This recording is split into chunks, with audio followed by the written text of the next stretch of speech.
I stuffed the last of my camera equipment into the bag and checked my phone. 11 missed calls from the parking enforcement office. My stomach dropped before I even read the text message. Vehicle towed from hotel loading zone. Retrieve within 24 hours or additional fees apply. Perfect. Absolutely perfect. I'd been so focused on getting decent shots at the corporate event that I hadn't noticed the time. The hotel manager had been explicit about the 30-minute loading zone limit, and I'd been there for 3 hours. Professional photography doesn't pay enough to cover stupidity. Riley tugged at my jacket, her small face pinched with exhaustion. "Mama, I'm hungry." "I know, baby. We'll get something soon." Outside the hotel's glass doors, water poured from the sky in sheets. Not the gentle autumn drizzle that had been falling when we arrived, but the kind of downpour that soaks you to the bone in seconds. The kind that turns city streets into rivers and makes taxi drivers disappear. I pulled out my wallet and counted what was left after paying this month's overdue electric bill and last month's late fee for Riley's daycare. $43. The towing fee alone would be $200, plus storage, plus the original parking ticket. I didn't have it. Wouldn't have it until my next client paid, which could be days or weeks depending on their accounting department's mood. "Mama?" Riley's voice was small, tired. She'd been patient all evening, sitting quietly in the corner of the ballroom while I worked, coloring in the activity book I'd brought. She was always patient, my girl. Too patient for a 5-year-old who should be home in pajamas, not standing in a hotel lobby at 9 p.m. on a school night. "Let's find somewhere dry to wait," I said, trying to sound confident. "The rain will stop soon." The lie tasted bitter. The weather app showed another 2 hours of this storm, minimum. Across the street, a cafe glowed with warm light. The kind of place with marble countertops and $12 lattes, where people in expensive coats sipped espresso and pretended the world outside didn't exist. Normally, I'd never go in there. But Riley was shivering despite her jacket, and I needed to call someone. Anyone. The cafe was packed when we pushed through the heavy door. Every table occupied, every chair claimed. Warmth hit my face along with the rich aroma of coffee and something baking. Riley pressed against my leg, overwhelmed by the noise and the crowd. I scanned the room desperately. One table near the back had a single occupant, a man with dark hair reading what looked like an Italian newspaper. He hadn't touched the espresso cup in front of him. Desperation overrides pride. I'd learned that the hard way. I approached his table, water still dripping from my jacket. "Excuse me. I'm sorry to bother you, but would you mind if we sat here? Just until the storm passes. Everywhere else is full." He looked up, and I found myself caught by the darkest brown eyes I'd ever seen. Not black, but deep amber brown, like expensive whiskey held up to light. His face was all sharp angles, strong jaw shadowed with precisely maintained stubble, high cheekbones that suggested Italian heritage. No scars, no imperfections, just the kind of masculine beauty that belonged on magazine covers, not in New York cafes at 9 p.m. He was younger than I'd expected from the back. Mid-30s maybe. Tall, even sitting down, easily over 6 feet, with the kind of athletic build that came from actual physical work, not just gym sessions. His gaze moved from me to Riley, taking in her wet blonde curls plastered to her small face, the way she trembled despite being inside. "Sit," he said. Not a question. A command, but spoken softly. His accent was barely there, just a slight musicality to the word that confirmed the Italian newspaper wasn't for show. I pulled out the chair across from him, helping Riley into the one beside me. She was too quiet, which meant she was either exhausted or coming down with something. Please not sick. I couldn't afford sick. The man folded his newspaper with precise movements and raised one hand. Immediately, a waiter appeared, moving faster than I'd seen any server move in my life. "Hot chocolate for the girl," the man said, still looking at Riley. "Extra marshmallows. And soup, something warm. Tomato if you have it." "Right away, Mr. DeLuca," the waiter said, already backing away. "Wait, I didn't order—" I started, but the man's attention had shifted back to me. "She's cold," he said simply. "And hungry." It wasn't a question, and the truth of it stung. Yes, My daughter was cold and hungry because I couldn't afford to get our car out of impound, couldn't afford a taxi in a storm, couldn't afford anything beyond survival most months. Thank you, I managed. But I can pay for our... Already handled. He leaned back slightly, studying me with an intensity that made my skin prickle. Not threatening, exactly, but absolute. Like he was used to being listened to. Obeyed. You were working tonight. The corporate event upstairs. How did he know that? I glanced down at my clothes, realized my camera bag was still visible, logo facing out. The hotel name was probably on something. Yes. Photographer, freelance. I tried to sit straighter, aware of how I must look. Soaked jacket, hair falling out of its ponytail, mascara probably smudged. Professional. I could tell. The corner of his mouth lifted slightly. Not quite a smile, but close. You have the look. Always watching. Always framing. The waiter returned with frightening speed, setting down a mug of hot chocolate so loaded with marshmallows that Riley's eyes widened. A bowl of soup followed, steam rising from the surface. Eat, Piccola, the man said to Riley, his voice gentler than it had been with me. Riley looked at me for permission.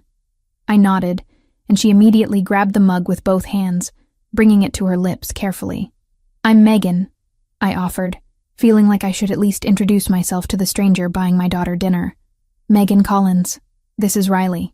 Julian, he replied. Julian DeLuca. The name meant nothing to me, but the way he said it suggested it should, like he was testing whether I'd recognize it. I didn't.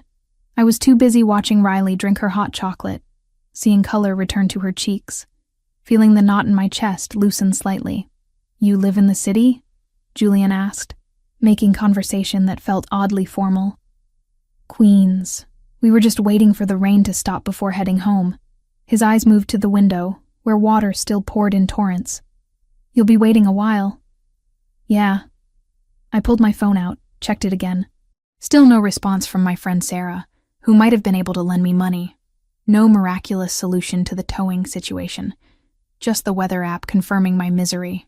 Julian watched me, missing nothing. I had the unsettling feeling he could read exactly what was wrong, could see the calculations I was running in my head. Car impound versus paying rent. Taxi home versus walking in the storm. My camera bag sat at my feet, and something shifted in Julian's expression when he looked at it. You dropped this, he said, reaching into his jacket pocket and pulling out one of my business cards. The corners were slightly damp. The professional headshot I'd paid too much for 3 years ago staring back at me. I didn't remember dropping it, but my bag had spilled earlier when I'd rushed to get a shot of the CEO cutting a cake. Oh, thank you. I've been looking for a photographer, Julian said, setting the card on the table between us. For a family event. Nothing corporate. More personal. I blinked. What kind of event? My mother's birthday, a dinner party. 60 guests, maybe more. I'd need someone for the evening. Candid shots. Some formal portraits. He paused. I looked at your portfolio online. Your work is good. Natural. Not overdone. He'd looked me up. Based on a dropped business card. Within the hour. That's very flattering, but I'm sure there are more established photographers who... I prefer your style. Again, not a request. A statement of fact. The event is in 10 days. I can offer an advance on the booking if that would help with scheduling. 10 days. That was fast, but not impossible. And an advance meant money now, which I desperately needed. What kind of advance? The question came out more blunt than I intended, but subtlety felt pointless. Julian named a figure that made my breath catch. It was more than I usually charged for an entire event, and he was offering it up front. That's generous, I said carefully, suspicion creeping in. Very generous for a photographer you just met. I make decisions quickly. His gaze held mine, and I pay well for quality work. Is that a problem? Yes, screamed every instinct I'd developed over the past 2 years of struggling alone. When something seems too good to be true, it is. When strange men offer money, they want something in return. When opportunities fall into your lap, they're usually traps. But Riley was drinking hot chocolate, warm and safe, And I owed $200 to get our car back and had $43 to my name. No, I heard myself say. Not a problem. Julian pulled out his phone, tapped something, then looked back at me. I'll need your number. My driver will pick you up tomorrow to see the venue, discuss specifics. I gave him my number, watching as he entered it with the same precise movements he'd used to fold his newspaper. Everything about him was controlled, measured. The advance will be transferred tonight, he said. You should see it in your account by morning. You don't even have my banking information. Your business card has your website. Your website has your payment portal. He said it like it was obvious, which it was, but it still felt invasive. Like he'd already looked too deeply, learned too much. The soup bowl in front of Riley was half empty, and she was starting to slump in her chair, exhaustion winning over hunger. We should go, I said, even though the rain hadn't let up. Let you have your table back. I'll drive you. I started to refuse automatically, but Julian was already standing, pulling on a black coat that looked like it cost more than my monthly rent. I stopped myself from making the comparison, from cataloging the obvious wealth gap between us. It didn't matter. This was business. That's not necessary. I tried anyway. It's pouring. You have no car. You have a tired child. He stated facts, not arguments. I have a car and a driver. It's practical. He wasn't wrong, and my options were limited to non-existent. I nodded, too tired to keep fighting. Julian walked to the counter, spoke briefly with the man behind it. Money changed hands, though I didn't see how much.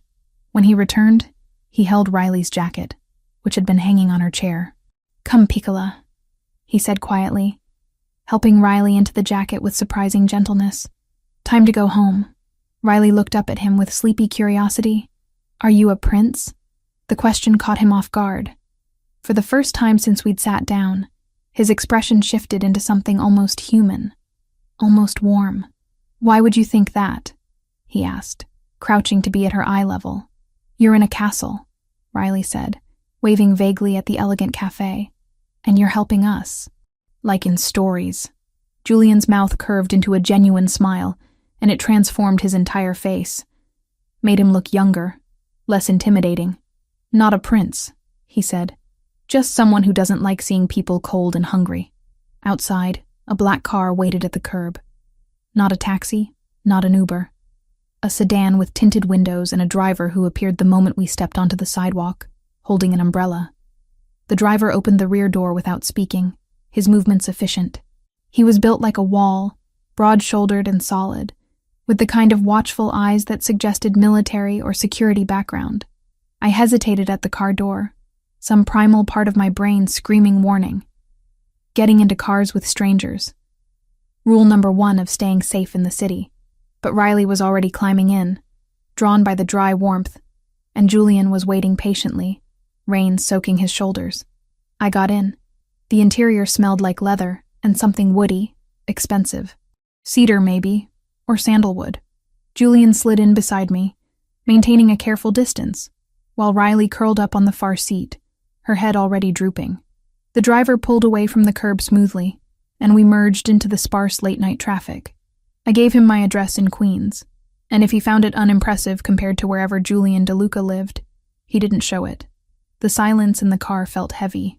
I stared out the window, watching the city blur past, trying to make sense of the evening, trying to convince myself this was normal, just a lucky break. Nothing more complicated.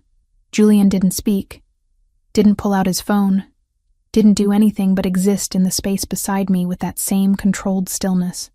Halfway through the drive, Riley's small voice broke the quiet. Do princes have castles? Julian glanced at her, then at me, something like amusement in his dark eyes. Some do, he told her. Do you have a castle? Something like that. Riley absorbed this information seriously. Mama says castles aren't real anymore, that they're just in books. Your mother is very wise, Julian said.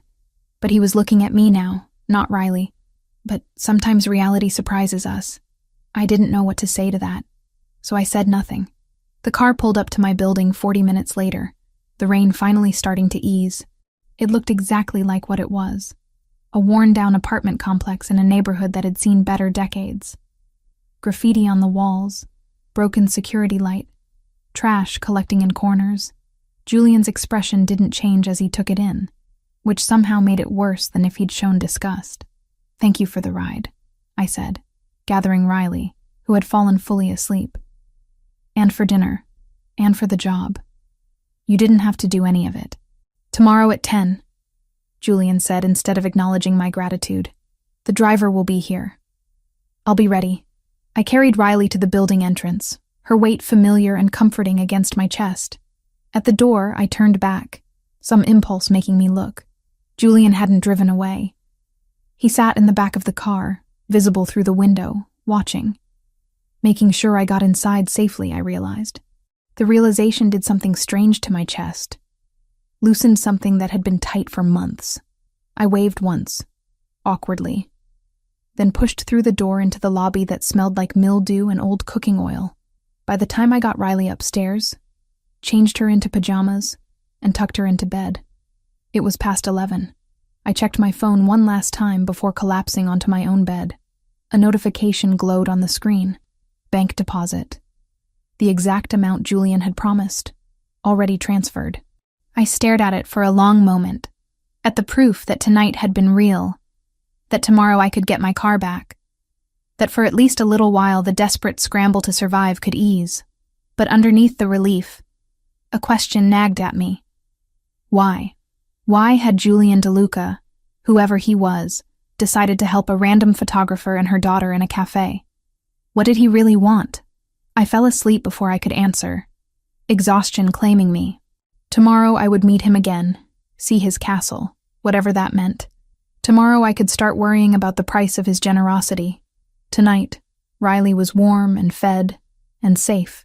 I'd take that victory, however temporary it might be. The morning came too quickly.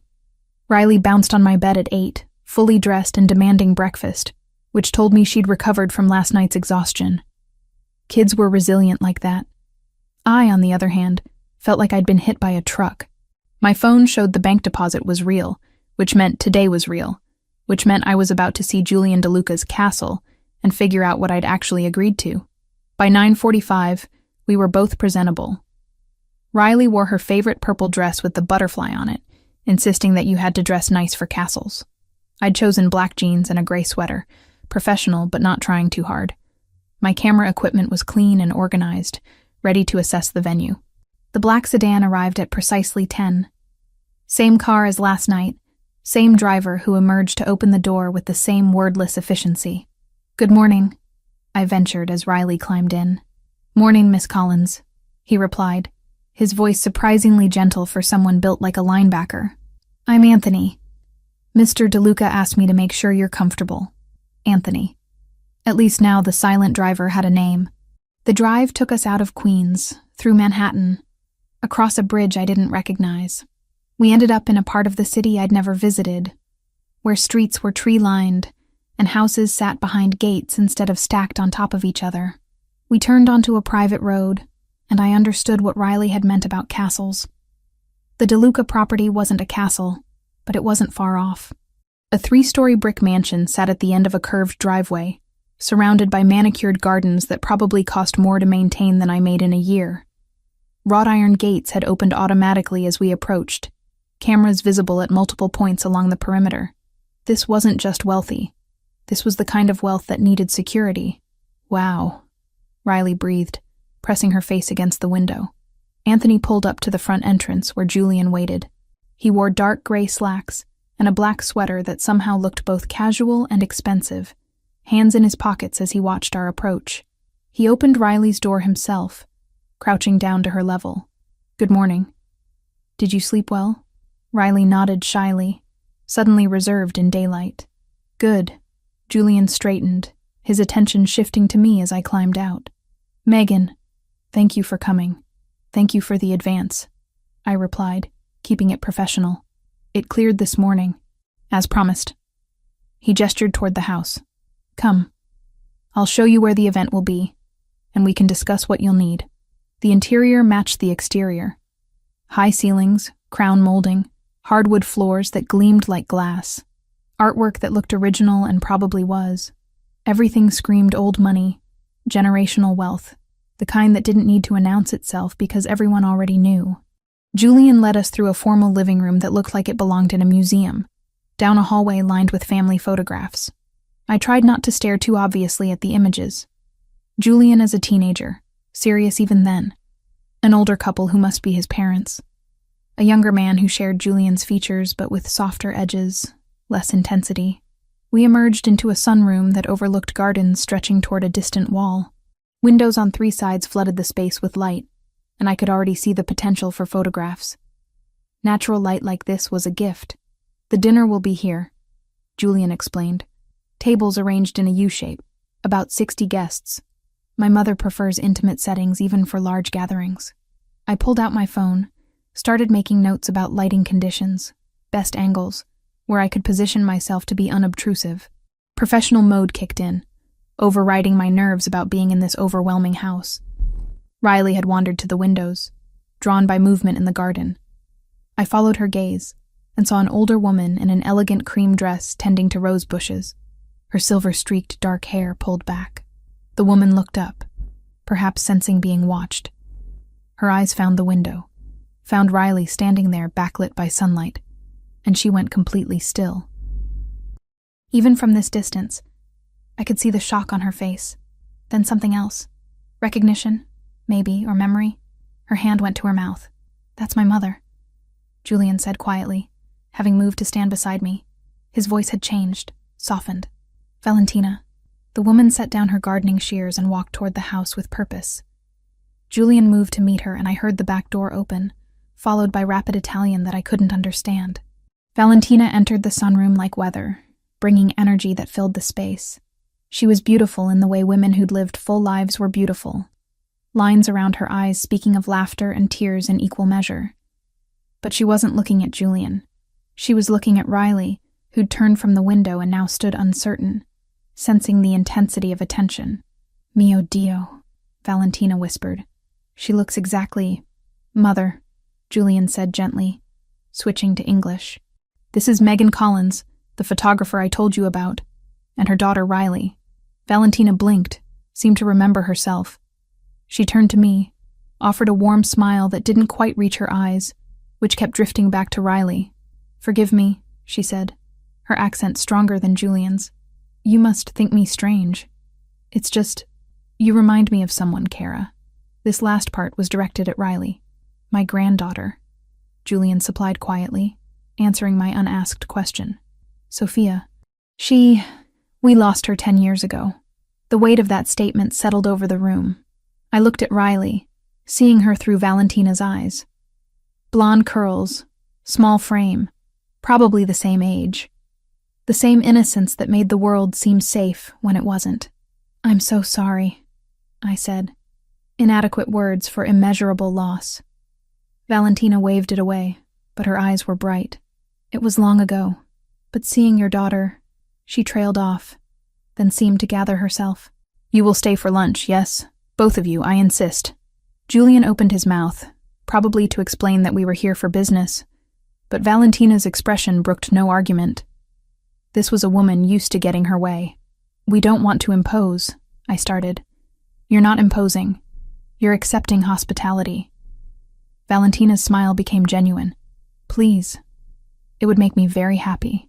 Riley looked up at me hopefully.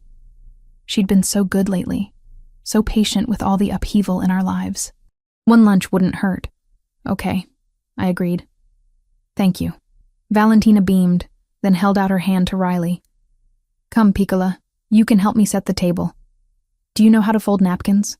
Riley shook her head but took Valentina's hand without hesitation. My daughter, who was usually shy around strangers, following this elegant woman like they'd known each other forever. I watched them go, feeling something twist in my chest. "She's safe," Julian said, reading my tension. My mother would die before letting harm come to a child in her care. The phrasing was odd, specific, like he'd considered exactly that scenario. "Tell me about Sophia," I said, instead of addressing that strangeness. Julian moved to the windows, looking out at the garden. She was 4, my brother Christopher's daughter. There was an incident, a territorial dispute with a rival organization. Sophia was caught in the crossfire. Rival organization. Not rival company, not competing business. Organization. The word choice confirmed what I'd started suspecting last night. What kind of business are you in, Julian? He turned to face me, expression unreadable. Import and export, logistics, security consultation, various interests. All technically legitimate, all vague enough to mean anything. And the organizations you have disputes with? Competitors who don't believe in civilized negotiation. His tone made it clear the topic was closed. Come, let me show you the rest of the venue while my mother commandeers your daughter. We spent the next 30 minutes discussing lighting, timeline, shot lists. I tried to focus on the work, to ignore the way Julian's presence seemed to fill whatever room we were in.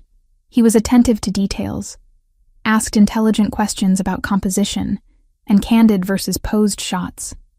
He also, I noticed, always positioned himself between me and doorways, always kept track of exits, always seemed aware of every sound in the house. This was a man who lived expecting danger. A crash from somewhere in the house made us both turn. Raised voices followed, one of them slurred and angry. Julian's entire demeanor changed. The polite host vanished, replaced by something colder, harder. Stay here. He left before I could respond, moving with purpose toward the commotion. I absolutely did not stay there. I followed, keeping distance but needing to know what was happening, where Riley was. The voices led to a formal dining room where Valentina stood with rigid posture, Riley behind her, and a younger man swayed in the doorway. He had Julian's coloring but softer features, less defined, handsome in a boyish way, though that effect was ruined by bloodshot eyes and rumpled clothes that suggested he'd slept in them. She's replacing her, the man slurred, pointing at Riley. You're replacing Sophia with some random kid off the street. Christopher, Valentina said, voice sharp as a blade. You're drunk. At noon. Again. So this was the brother. The one who'd lost his daughter. So what? Christopher laughed bitterly. At least I feel something. At least I'm not pretending everything's fine, having birthday parties and playing happy family with strangers. Julian appeared in the doorway behind Christopher, and the temperature in the room seemed to drop 10 degrees. Out, Julian said. One word. Quiet, but absolute. Christopher spun, nearly lost his balance. Oh, big brother's here. Come to throw me out of the house our father left to both of us? Father left the house to me.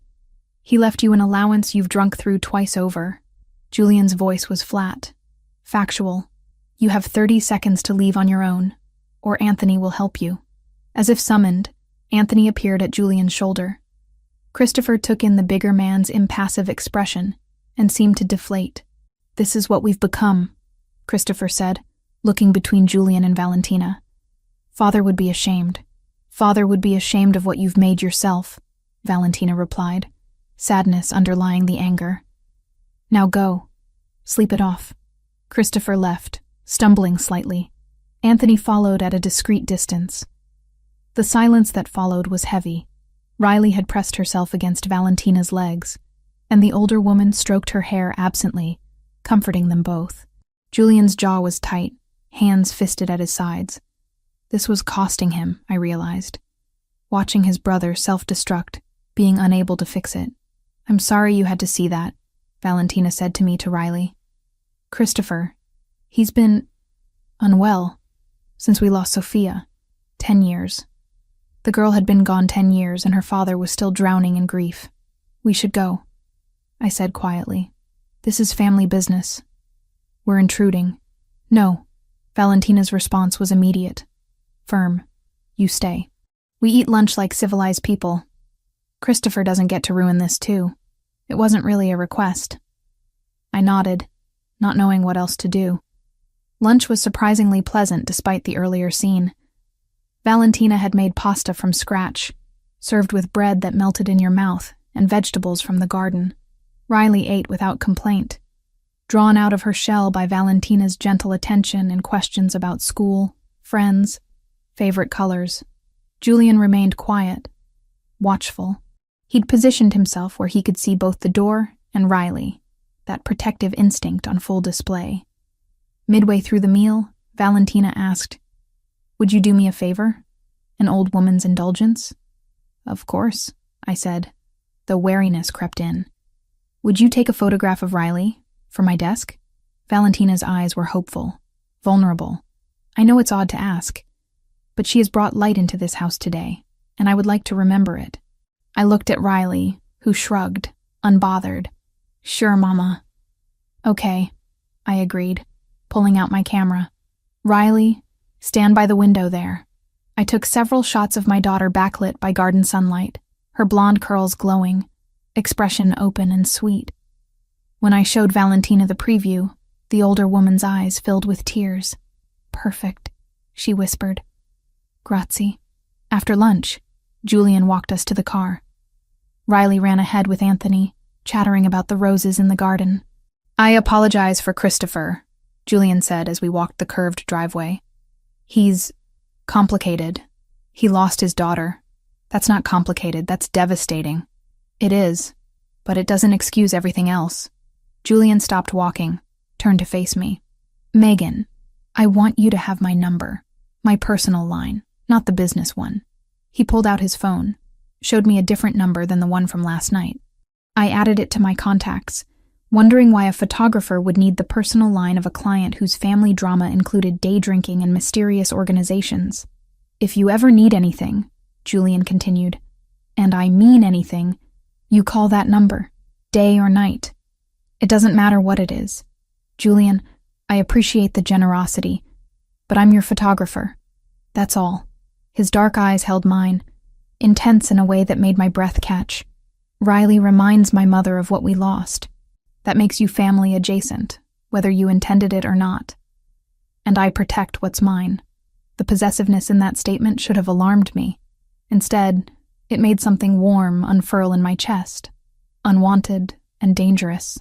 I'll keep that in mind, I managed. Anthony had the car running, Riley already buckled in. Julian opened my door, waited until I was settled. I'll send you the final details for the event, he said. And Megan? Thank you. My mother smiled today, genuinely. She hasn't done that in longer than I care to admit. The door closed before I could respond, and we pulled away from the mansion, from the gardens, from the man who'd somehow become more than a client in less than 24 hours. Riley talked nonstop about Valentina, the house, the pasta. I made appropriate noises, my mind elsewhere. On the way out, just before reaching the gates, I'd seen something. Men unloading wooden crates from a truck, Cyrillic lettering visible on the sides. Russian markings, unless I was mistaken. Import and export, Julian had said. But what kind of importing required that level of security, that kind of secrecy? I didn't ask. Didn't want to know the answer, because knowing would mean I'd have to make a choice about whether to keep taking Julian DeLuca's money, keep accepting his protection. Riley was safe, well-fed, happy. I had work, income, breathing room for the first time in months. Sometimes ignorance was the better option. Anthony dropped us at home 20 minutes later. As I carried Riley upstairs for her nap, my phone buzzed. A message from Julian. My mother wants to know if Riley would like to come back for dinner this week. No work obligations, just family time. Let me know. I stared at the text for a long moment. Crossing lines, getting involved, letting my daughter attach to people who lived in a world I didn't understand. All the logical reasons to decline lined up in my head. But I thought of Valentina's smile, genuine and warm, of Julian's quiet protection, of Riley laughing for the first time in weeks. Thursday works, I texted back. His response was immediate. Thursday, it is. I'd worry about consequences later. For now, I'd take the light where I could find it, even if it came from a source I couldn't fully trust. The week between that lunch and Valentina's birthday party passed in a blur of work and anxiety. Riley asked daily when we'd see Valentina again, and I couldn't quite explain the knot in my stomach every time Julian's name came up in conversation. Thursday arrived with clear skies, and my camera equipment meticulously organized. Anthony picked us up at 6, Riley dressed in her butterfly dress again, chattering about whether there would be cake. There will definitely be cake, Miss Riley, Anthony said, the first time I'd heard him volunteer information. Mrs. DeLuca's favorite. Chocolate with raspberry filling. The mansion looked different at night. Lights illuminated the facade, making it glow against the darkening sky. Cars lined the circular drive. Expensive models I couldn't name but recognized as the kind that required six-figure investments. Julian met us at the entrance, wearing a charcoal suit that fit him like it had been built around his body. Probably had been. His dark eyes swept over us, lingering on Riley for a moment before settling on me. "You came," he said, as if there'd been doubt. "You're paying me to," I replied, keeping it professional. "Where would you like me to start?" "My mother wants to see Riley first. Then you can begin shooting." He gestured inside, where voices and music drifted from deeper in the house. "The guests are arriving." Valentina appeared almost immediately, resplendent in a midnight blue dress that probably cost more than my car had. Her face lit up when she saw Riley, and my daughter ran to her without hesitation. "Cara mia," Valentina said, embracing Riley. "Come, I want you to meet some people. Your mama will work, but you stay with me, yes?" Riley nodded enthusiastically, and they disappeared into the crowd before I could protest. Julian must have seen the concern on my face. "She's safer with my mother than anywhere else in this house. Valentina will guard her like a treasure." There was something in his tone, a weight to the words that suggested he meant it literally. I pulled out my camera, adjusted settings for the indoor lighting, and started working. The sunroom had been transformed into an elegant dining space. 3 long tables formed a U-shape, set with crystal and silver that caught the light from dozens of candles. Flowers I couldn't name spilled from centerpieces, their scent subtle but present. The guests were arriving in clusters. Men in dark suits, women in cocktail dresses and jewelry that didn't come from department stores. They moved with the easy confidence of people who'd never worried about money, never counted pennies to afford groceries. But underneath the elegance, I started noticing things. The way certain men positioned themselves near exits. The bulges under jackets that weren't from wallets.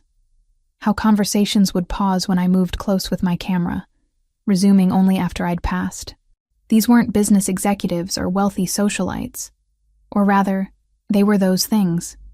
But they were something else, too. I captured candid shots of guests mingling, of Valentina laughing with an older woman, of the tables being filled with dishes that made my mouth water. Through my viewfinder, I watched how people deferred to Julian. Not obviously, not obsequiously, but with respect that bordered on wariness. He wasn't just the host. He was someone they didn't dare cross. The dinner itself was elaborate, course after course, wine flowing freely, toasts in Italian and English. I moved around the perimeter, trying to be invisible while documenting everything. Riley sat beside Valentina at the head table, eating carefully and clearly on her best behavior. During the main course, I caught movement through a doorway. Christopher stood in an adjacent room with 2 men I didn't recognize. Their body language was wrong, tense and confrontational. I shifted position, trying to appear like I was just looking for a better angle while keeping them in my peripheral vision. Christopher's voice carried despite obvious attempts to keep it low. "The shipment from the Russians is late. 3 days now. Kozlov is getting impatient." Russians, Kozlov, shipment. The pieces clicked together with sickening clarity. The security, the deference, the careful vagueness about Julian's business. "Import and export," he'd said. But not the legal kind. One of the men with Christopher noticed me. His expression hardened, and he said something sharp in Italian. Christopher's head snapped toward me, and for a moment our eyes met. I turned away immediately, heart hammering, and focused my camera on the dessert being served. Act natural. Act like you heard nothing, saw nothing. The rest of the dinner passed in a haze. I went through the motions, capturing the cake being brought out with its candles, Valentina's delighted expression, the group singing in Italian. But my hands shook slightly, adrenaline making my pulse too fast. Julian DeLuca wasn't just wealthy. He was exactly what every instinct had been warning me about since that first night in the cafe. He was Mafia. And I'd walked my daughter straight into his world. After the cake, guests began mingling again. I found Riley still with Valentina, now helping the older woman open presents. My daughter was safe, happy, completely oblivious to the revelation currently tearing apart my carefully maintained composure. The photographs, Julian's voice came from behind me, making me jump. Are they satisfactory? I turned, camera clutched like a shield between us. They're fine. Good lighting, emotional moments. Your mother will be pleased. He studied me with those dark, penetrating eyes. But you're not pleased. I'm just the photographer. My opinion doesn't matter. You're a terrible liar, Megan. He stepped closer, lowering his voice. What did you see? No point in pretending.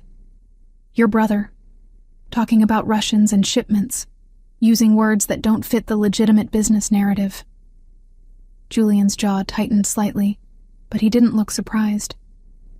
And what conclusion have you drawn? That I should finish this job and never come back? My voice came out steadier than I felt. That I should take Riley and maintain as much distance as possible from whatever this is. Something flickered in his expression. Not anger, but something colder. Resignation, maybe.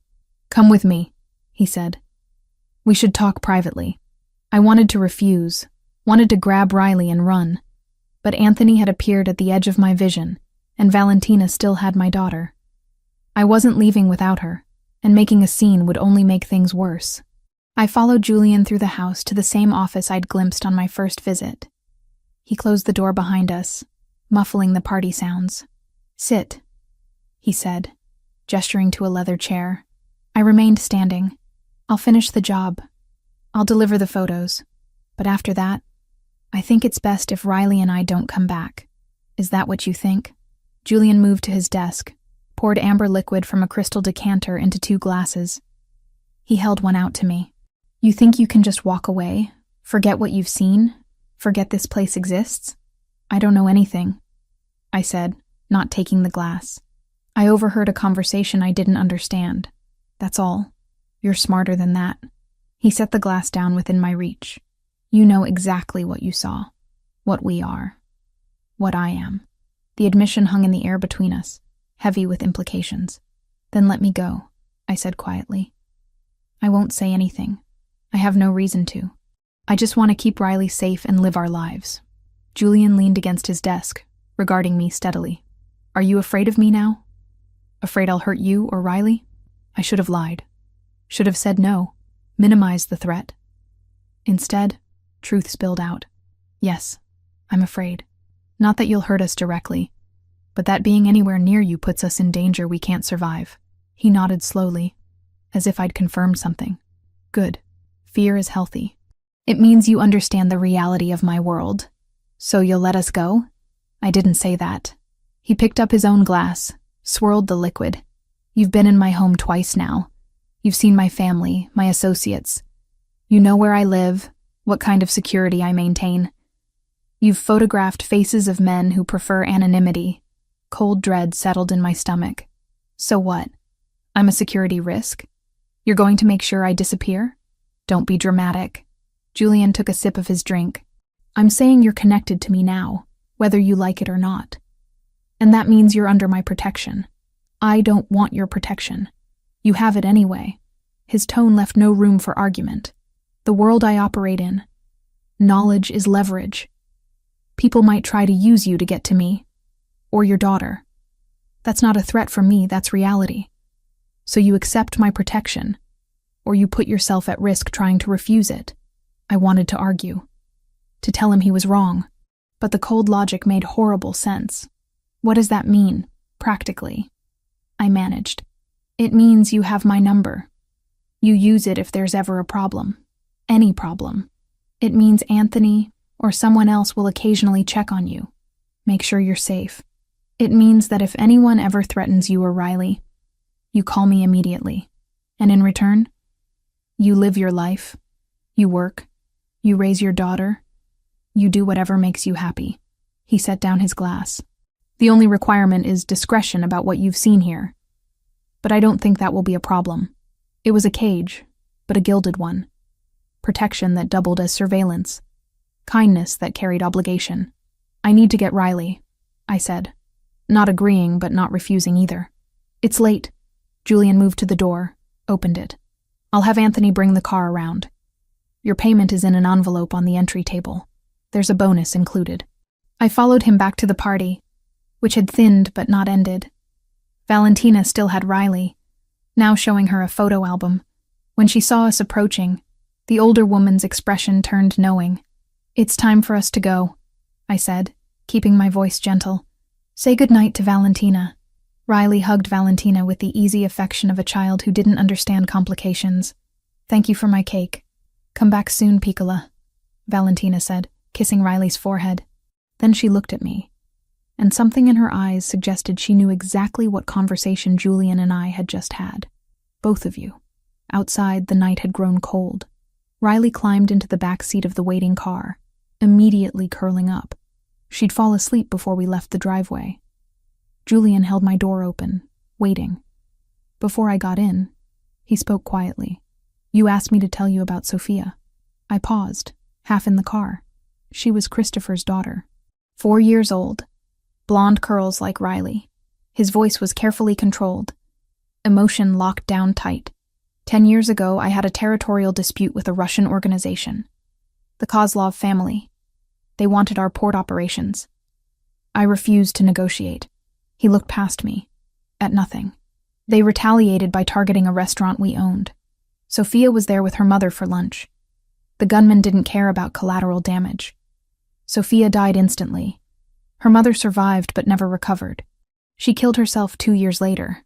I felt cold despite my jacket. Julian. I was 24. I'd just taken over from my father 6 months earlier. I thought I was invincible, that my name alone would protect my family. His eyes met mine, and the pain there was raw, real. I learned otherwise, and I swore I would never, ever let anyone in my care be vulnerable again. The implication was clear. Riley reminded them of Sophia. Valentina had lost her granddaughter. Julian had lost his niece and sister-in-law. And now we were here, inserted into that wound. "I'm sorry for your loss," I said, because nothing else seemed adequate. "Don't be sorry. Be careful. Be smart. And call me if you ever need help." He stepped back, allowing me to close the door. Through the window, I watched him stand there as Anthony pulled away. Still watching, still protecting, even as we left. Riley slept the entire drive home. I carried her upstairs, tucked her into bed, and then sat in my living room staring at the envelope Julian had given me. Inside was the agreed payment, plus a substantial bonus. Also a business card with just his personal number, no name. I should have been relieved. Should have felt like I'd escaped something dangerous. Instead, I felt marked, claimed, protected whether I wanted to be or not. My phone buzzed. A text from Julian. "Thank you for tonight. My mother is happy. That matters to me." I stared at the message for a long time before responding. "You're welcome." Nothing else seemed safe to say, because the truth was complicated and dangerous, and I didn't fully understand it myself yet. I'd walked into Julian DeLuca's world, thinking I was just a photographer. Now I knew I was something else entirely. What that meant, I'd discover soon. 3 weeks passed without contact from Julian, beyond a brief text thanking me for the photos. Valentina called twice, asking when Riley could visit again, but I kept making excuses. Distance felt safer, necessary. Then the letter arrived. Plain white envelope, prison postmark from upstate. My hands shook as I opened it, already knowing who it was from before I saw Ryan's handwriting. "Megan, my lawyer says I'll be out in 2 weeks. Early release for good behavior. We need to talk about Riley. She's my daughter too. My family has hired representation to file for shared custody. You can't keep her from me. See you soon. Ryan." The words blurred as panic flooded my system. Ryan, getting out, coming for Riley. I'd spent 8 months believing distance and prison walls kept us safe. 8 months rebuilding our lives without looking over my shoulder. And now he was coming back. Riley was at kindergarten. Wouldn't be home for another 3 hours. I had time to figure this out. Time to breathe. Except I couldn't breathe. I called the legal aid office I'd used when filing the original restraining order. Got transferred 4 times before reaching someone who could help. "Custody cases are complicated," the attorney said. Her voice professional, but not unkind. "Especially when the father has financial resources. Does he? His family does. They never approved of me. They'll pay whatever it takes." Then you need proper representation. Our office handles criminal matters, but custody requires specialized lawyers. I can give you some referrals, but they're not cheap. How not cheap? Retainer starts around $15,000. More if it goes to trial. $15,000. I had maybe $3,000 in savings from Julian's jobs. Not even close. I thanked her and hung up, then spent the next hour calling the referrals. Every conversation ended the same way. Without a substantial retainer, no one would take my case. Ryan's family money meant this would be a fight, and fights cost resources I didn't have. By the time I picked Riley up from school, I'd exhausted every option I could think of.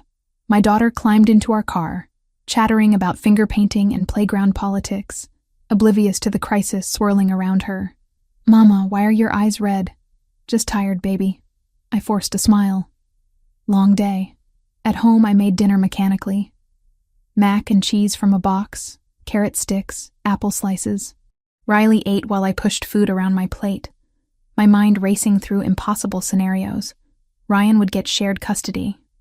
Or worse, full custody. He had money, family support, a clean record since his release would prove rehabilitation. I had a restraining order based on incidents from 2 years ago and a job photographing events. No judge would see us as equal. After putting Riley to bed, I sat in my living room staring at my phone. At the contact labeled Julian DeLuca, personal. I shouldn't call. Getting more entangled with him was dangerous, stupid.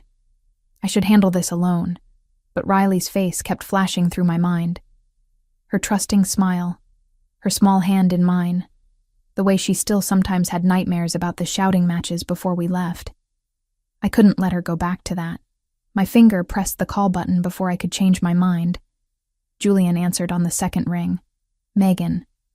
Just my name, spoken in that low, controlled voice. Somehow it steadied me. "I need help," I said, the words catching in my throat. I wouldn't call if there was any other option. But there isn't. And Riley, slow down. What happened? I told him about the letter, the custody threat, the lawyers who wouldn't take my case without money I didn't have. The words spilled out in a rush. 2 weeks of fear and uncertainty I'd been suppressing finally breaking through. Julian listened without interrupting. When I finished, silence stretched for several seconds. "Your address," he said finally. "Right now." "What?" "Tell me your address. I'm coming to you." I rattled off the street and apartment number, too tired to argue.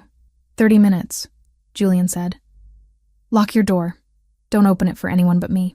He hung up before I could respond. 28 minutes later, headlights swept across my window. I peered through the blinds to see the black sedan pulling up, Julian emerging from the back seat with Anthony close behind. I opened the door before they could knock, not wanting Riley woken. Julian stepped inside, his presence immediately making my small apartment feel smaller. His eyes swept the space, cataloging exits and sightlines with practiced efficiency, before settling on me. "Where's Riley?" "Asleep. She doesn't know about any of this." "Good." He moved to my couch, sat like he belonged there. "Show me the letter." I handed it over, watching as he read Ryan's words with an expressionless face. Anthony stood by the door, hands clasped, waiting. "Anthony," Julian said without looking up. "Place someone on this building. Rotating shifts. If Ryan or anyone connected to him comes within 2 blocks, I want to know immediately." "Yes, sir." Anthony pulled out his phone, stepped into the hallway to make calls. "Wait," I protested. "You can't just station people outside my apartment. The neighbors will notice." "My landlord. Your landlord works for a property management company I do business with. It won't be a problem." Julian set the letter aside. "And your neighbors won't notice. My people are professionals." The casual way he rearranged my life should have infuriated me. Instead, I felt something loosen in my chest. Someone was taking control, handling things I couldn't handle alone. "What about the custody case?" I asked. "Guards outside won't stop a court order." "No, but lawyers will." Julian pulled out his phone, scrolled through contacts. "I have a firm on retainer, family law specialists. They handle sensitive matters for my associates." "Julian, I can't afford—" "You're not paying." He held up a hand, cutting off my protest. This is personal. Riley reminds my mother of Sophia. More than that, she's brought light back to Valentina's life. That makes her important to me. I can't accept charity. Something dangerous flickered in his eyes. It's not charity. It's protection. Do you understand the difference? I did. Charity implied kindness without strings. Protection meant obligation, ownership. What do you want in return? Julian studied me for a long moment. Honesty. If Ryan contacts you again, you tell me immediately. If anything threatens Riley, you call me before anyone else, including the police. Why not the police? Because the police have procedures, paperwork, delays. I don't. His voice was soft but absolute. Riley's safety is too important for bureaucracy. Anthony returned, nodding to Julian. Done. Martinez is already en route. Chang takes over at midnight. Good. Julian turned his attention back to me. Tomorrow morning, 10 a.m. My lawyers will meet you at their office. Anthony will drive you. I have a job. A client shoot at 11. Cancel it. I can't just... Megan. Julian leaned forward, his gaze intense. Your ex-husband is threatening to take your daughter. Everything else is secondary. Cancel the shoot. Anthony will take you to the lawyers. They'll handle the paperwork. And we'll shut down Ryan's custody claim before it gains traction. The certainty in his voice, the absolute confidence that he could fix this, made me want to believe him. Made me want to surrender control and let someone stronger handle the fight. Why are you doing this? I whispered. Really? Not the explanation about Valentina or Sophia. Why do you care what happens to us? Julian sat back, considering the question. When he spoke, his voice carried a weight I hadn't heard before. When Sophia died, I was young and arrogant. I thought my position, my name, would be enough protection. I learned otherwise. My niece paid for my mistakes with her life. His jaw tightened. I swore I'd never let that happen again. That anyone under my protection would have every resource, every advantage I could provide. But we're not under your protection. Not really. We're just people you met in a cafe. You became mine the moment I decided you were. Simple statement. No room for argument. Whether you accept it or not doesn't change the reality. Riley is safe because I've decided she's safe. You're protected because I've decided to protect you. The possessiveness should have terrified me. Instead, exhaustion and relief made me slump forward, elbows on my knees. I don't know how to thank you. Don't thank me. Just trust me. Julian stood, buttoned his jacket. Get some sleep. Anthony will be here at 9 tomorrow. Be ready. He moved toward the door, then paused. From his pocket, he pulled a phone, different from the one I'd seen him use before. This is for you. It has one contact programmed in. Anthony's direct line. If you need immediate help, you call him. He'll have someone here in minutes. Or he'll come himself. I took the phone. Felt its weight in my palm. Another leash. Another connection to Julian's world. What if Ryan's lawyers are better than yours? The question came out small, vulnerable. Julian's expression softened slightly, the dangerous edge receding. They won't be. Trust me on this. Ryan might have family money, but I have resources he can't imagine. By the time my lawyers finish, he'll be lucky if supervised visitation is still an option. After they left, I checked on Riley. She slept peacefully, one hand curled under her cheek, blonde hair spread across her pillow. My daughter. My whole world. The reason I'd fled, survived, rebuilt. And now she was the reason I'd tied myself to a man whose protection came with invisible chains. I climbed into bed but couldn't sleep. Instead, I stared at the phone Julian had given me. At the single contact labeled, Anthony, Emergency. And wondered what price I'd eventually pay for accepting this help. The answer came sooner than I expected. But not in the way I'd feared. The week following my meeting with Julian's lawyers felt surreal. They'd moved with frightening efficiency, filing counter motions before Ryan's attorneys had even officially served papers. I'd sat in their glass-walled conference room while 3 sharp-eyed lawyers in designer suits explained how they'd systematically dismantle Ryan's custody claim. His early release doesn't erase his record. The lead attorney, a woman named Victoria Hale, had said with cold precision. We'll argue that releasing him early only proves he can follow institutional rules, not that he's fit to parent. the documented domestic violence, the restraining order, the 8 months of zero contact with his daughter. It paints a clear picture. By the end of the meeting, I'd felt cautiously optimistic for the first time since receiving Ryan's letter. Now, 2 weeks later, the custody process churned forward through paperwork and legal maneuvers. Julian's lawyers assured me Ryan's case was weakening daily. For the first time in months, I could breathe without the constant weight of panic crushing my chest.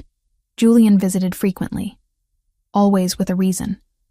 Updates from the lawyers, checking that Anthony's security rotations were unobtrusive, dropping off groceries because Valentina insists you're too thin. Each visit felt carefully calibrated, professional boundaries maintained even as something unspoken hummed between us. Riley adored him. That was the most dangerous development, watching my daughter light up whenever his car appeared. She'd started asking when Mr. Julian would visit again, counting days between his appearances. One evening, he arrived with Italian children's books, colorful illustrations of castles and dragons. She should learn the language, he explained, settling onto my worn couch as Riley climbed beside him. It's part of her heritage now, being connected to my family. I'd opened my mouth to argue that we weren't really connected, that this arrangement was temporary protection. But Riley was already sounding out Italian words under Julian's patient guidance, and the protest died unspoken. Over the following weeks, Julian taught Riley basic phrases. Buongiorno for good morning, grazie for thank you, ti voglio bene, which he translated as, I care about you, though I knew enough Italian to recognize it meant something closer to, I love you.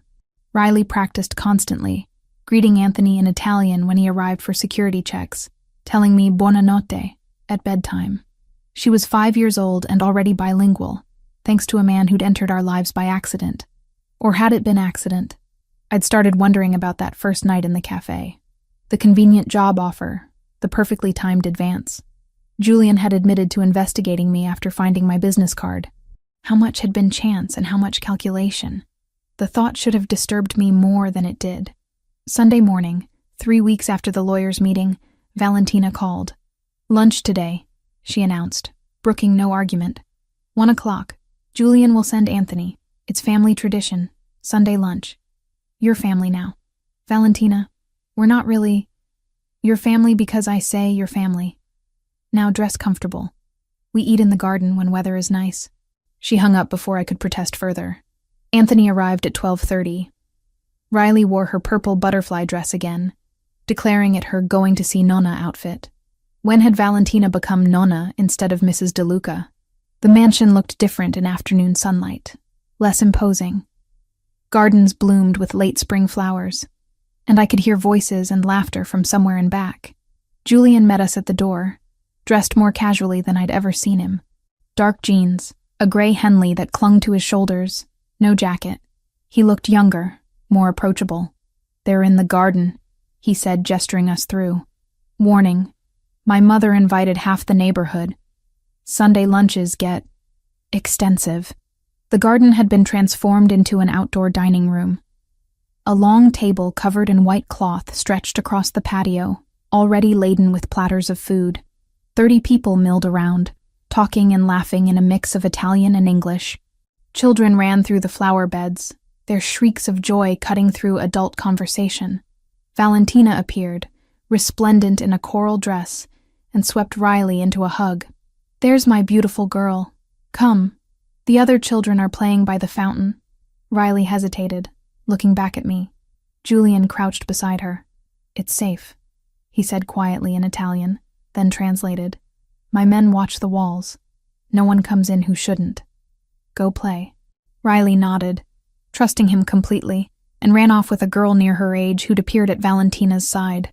She trusts you, I observed, watching my daughter disappear into the garden. Children have good instincts. Julian straightened. Come. I'll introduce you to everyone, though most won't remember your name after today. Italian families are large and loud. He wasn't wrong. Over the next hour, I met cousins and uncles and family friends whose relationships I couldn't track. Everyone spoke with their hands, voices overlapping in cheerful chaos. Food appeared in endless waves, antipasti, pasta, grilled meats, vegetables drizzled in olive oil, bread still warm from the oven. Through it all, Julian stayed close, not hovering, but present, introducing me as Megan, a friend of the family, with his hand resting briefly on my lower back or shoulder, casual touches that felt like claims. During the meal, I noticed Christopher at the far end of the table. He was sober today, or close to it, picking at his food while watching Julian with undisguised bitterness. When Julian threw his head back, laughing at something Valentina said, Christopher's expression twisted into something ugly. "Don't mind him," a woman beside me murmured. Julian's cousin, I thought, though I'd lost track.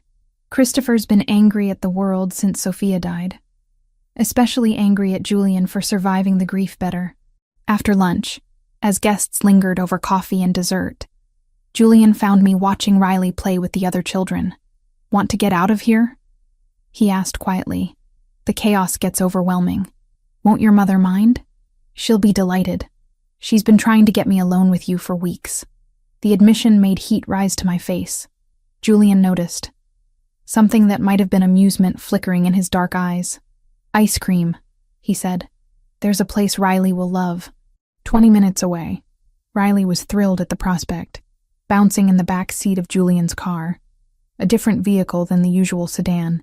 This one a dark blue SUV with leather seats and technology I didn't understand.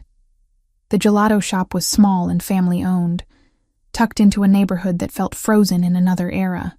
Julian knew the owner by name, spoke to him in rapid Italian, while Riley pressed her face against the glass display case. "She wants to try everything," I translated, smiling at my daughter's indecision.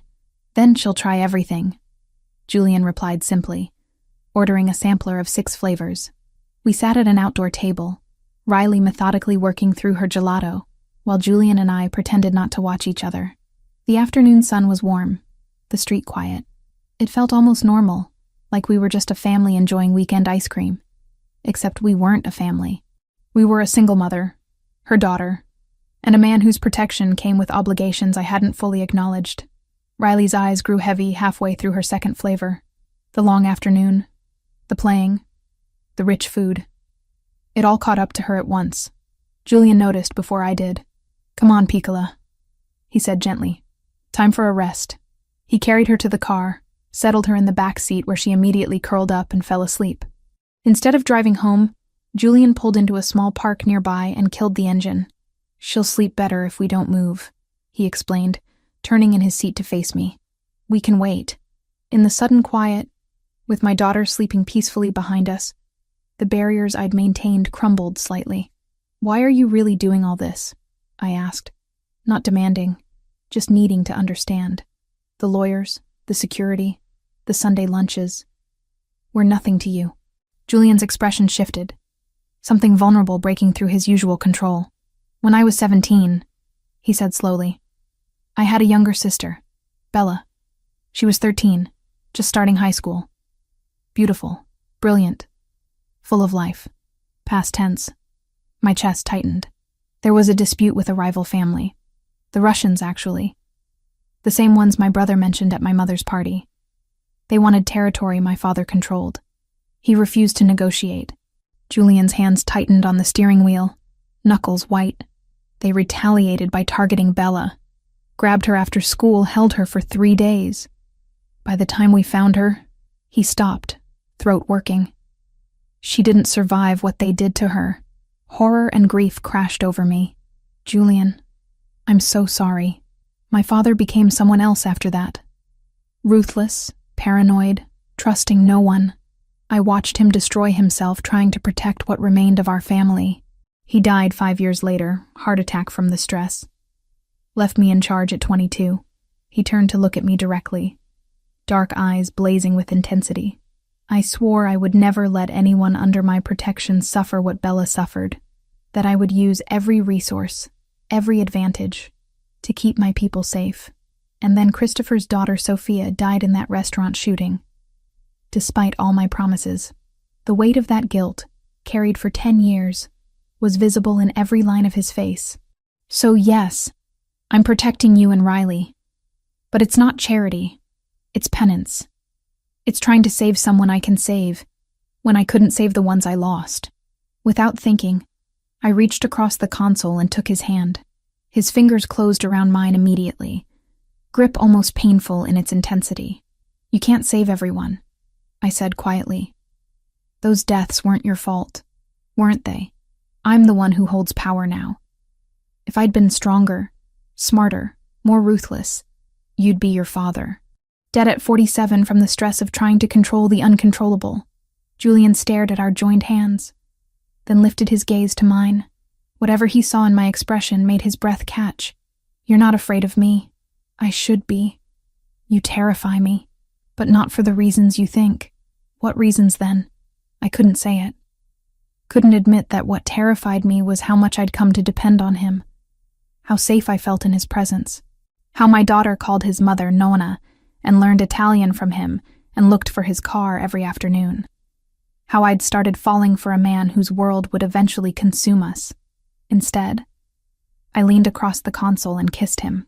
Julian went completely still for one heartbeat. Then his free hand cupped the back of my head, and he kissed me back with an intensity that stole my breath. It wasn't gentle or tentative. It was claiming, demanding, 10 weeks of tension finally breaking free. I tasted desperation in that kiss. His and mine both. Two people who'd been alone too long, finding temporary refuge in each other. When we finally pulled apart, both breathing hard, Julian rested his forehead against mine. "This complicates things," he said roughly. "I know. You deserve better than this. Better than me. Maybe I get to decide what I deserve." He pulled back enough to meet my eyes. "If we do this, if we cross this line, there's no going back. You'll be mine in ways that go beyond protection. Do you understand that? The possessiveness should have sent me running. Instead, it sent heat through my veins." "I understand." Julian kissed me again, softer this time, before reluctantly pulling away. "I should take you home. Riley needs her bed, not a car seat." The drive back was quiet, charged with unspoken promises and acknowledged complications. At my building, Julian walked us to the door despite Anthony's presence nearby. "I need a few days," he said, as Riley stumbled sleepily toward the elevator, "to handle some business that's been building. Anthony will maintain security, and the lawyers have everything under control. Is it dangerous, this business?" "It's always dangerous, but I'll be careful." He brushed his thumb across my cheek. "Call me if you need anything. I mean it." After they left, I carried Riley to bed and then stood at my window, watching the street below where one of Julian's men maintained watch from a discreet distance. I'd crossed a line today, acknowledged feelings I'd been denying, accepted that whatever was happening between Julian and me was more than convenience or protection. The question was what price we'd both pay for that acknowledgement. The text came at 3:47 in the afternoon, while I was editing photos from a wedding shoot. A video file, no words attached. My finger hovered over the screen, some primal instinct warning me not to open it. But mothers don't have the luxury of ignoring potential information about their children. I pressed play. Riley sat tied to a chair in what looked like an abandoned warehouse. Gray walls, concrete floor stained with God knows what. Her blonde curls were tangled, tear tracks cutting through the dirt on her small face. Someone had put duct tape across her mouth, and her eyes were wide with terror barely contained. The camera zoomed closer, and I could see her chest heaving with panicked breaths through her nose. She was trying so hard to be brave. Below the video, text appeared in Cyrillic characters, followed by a rough English translation. "DeLuca has 12 hours. Port access or the girl dies." The phone fell from my shaking hands onto the table. Riley. My baby. My entire world, taken by monsters who saw her as nothing more than leverage. I couldn't breathe, couldn't think beyond the image of her terrified face, the ropes cutting into her small wrists, the certainty that she was calling for me in her mind. My hands found the phone again, fumbling to dial Julian's number. It rang once before he answered. "Megan, they have her." My voice broke on the words. "The Russians. They sent me a video. She's tied up and scared, and they're going to kill her if you don't—" "I know." His voice was deadly calm. I received the same video 2 minutes ago. Where are you? Home. I'm at home. Julian, they're going to hurt her. They won't. Steel underneath the words. Not while she's valuable. Listen to me carefully. Lock your door. I'm sending Anthony to get you. 10 minutes. Pack nothing, just wait. I can't just wait. Megan. He cut through my rising hysteria. Every second you spend panicking is a second we're not moving. Trust me. I will get her back. The line went dead. I paced my small living room like a caged animal, checking the window every 30 seconds. 8 minutes later, Anthony's car screeched to a stop outside. I was down the stairs before he could get out. Where is she? I demanded, climbing into the passenger seat. We're working on it. Anthony pulled into traffic with controlled urgency. Julian's already mobilizing the team. The drive to Julian's mansion took 17 minutes that felt like 17 hours. My mind kept showing me that video on repeat. Riley's terrified eyes, the ropes, the cold warehouse. What were they doing to her right now? Was she crying? Screaming? Did she think we'd abandoned her? The mansion gates were already open when we arrived. Multiple vehicles crowded the circular drive, men in dark clothes moving with military precision. Julian met me at the door. He'd changed into tactical gear, black cargo pants, and a fitted shirt under body armor. His expression was carved from ice. Come, he said, leading me through the house to a room I hadn't seen before. The operations center looked like something from a spy movie. Banks of computer monitors covered one wall, displaying satellite imagery, traffic cameras, heat signatures. Half a dozen men worked at keyboards, voices overlapping in rapid-fire Italian and English. Valentina stood in the corner, rosary beads clutched in her weathered hands, lips moving in silent prayer. Show me, Julian ordered. One of the technicians pulled up the video I'd received. Julian watched it once, face expressionless, then gestured for the tech to freeze on a frame showing the warehouse interior. Background details, he said, pointing. That window configuration. The rust pattern on those pipes. Cross-reference with known Russian holdings in Newark. On it, the tech replied, fingers flying across the keyboard. Julian turned to me. The video was sent 40 minutes ago based on metadata. They're following standard kidnapping protocol, establishing control before making demands. They want your ports. I forced the words past my tight throat. Are you going to give them what they want? No. Simple. Absolute. Because if I negotiate, Riley becomes a template. Every enemy I have will know they can take what's mine to force compliance. She's not yours. The protest came automatically. His dark eyes met mine with an intensity that made my breath catch. Yes, she is. The moment I decided she was. And more importantly, she's yours. That makes this non-negotiable. One of the monitors flashed. Boss, I've got something. 3 warehouses in Newark match the window configuration. Running thermal imaging now. We watched as satellite feeds appeared, showing heat signatures in and around the buildings. The first 2 showed normal activity patterns. The third showed something different. There, the tech zoomed in. 12 heat signatures inside, clustered defensive positions. One smaller signature separated from the group. My heart lurched. That's her. That has to be her. Julian studied the screen with a focus that was almost predatory. Timestamp on when they gathered there? First activity spike was 4:32 this afternoon. The tech reported. Matches our timeline. Want me to confirm with traffic cam footage? Do it. 3 minutes later, we had confirmation. A dark SUV with obscured plates had been caught on camera entering the warehouse district at 3:58, 12 minutes after Riley's school dismissal. That's our target. Julian turned to address the room. Alpha team preps for immediate deployment.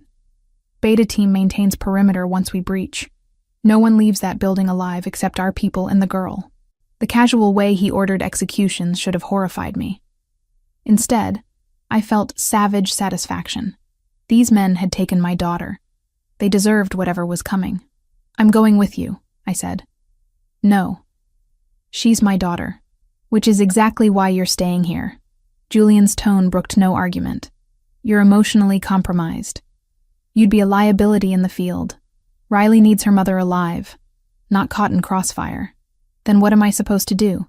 Sit here and watch? Yes. He moved closer, lowering his voice. You watch every screen.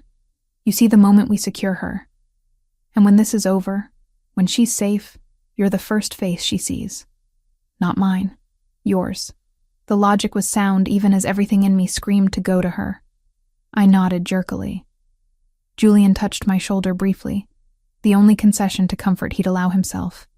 Then he was all business again, issuing rapid commands to his team. 15 minutes later, a convoy of 4 black SUVs left the property.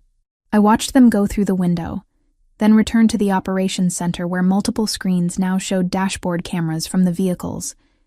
Valentina appeared at my side with a glass of water I didn't remember wanting. He will bring her home, she said quietly. My son does not fail when family is at stake. She's not his family. She is the child my son protects. That makes her Duca, whether papers say so or not. Valentina squeezed my hand. And you, Megan, you are also family now. These men took what is ours. They will learn why that was a mistake. The convoy reached the warehouse district as dusk fell. Through night vision cameras, I watched Julian's team stack up at multiple entry points. His voice came through the speakers, calm and controlled. Thermal shows no change in positions. They're not expecting us yet.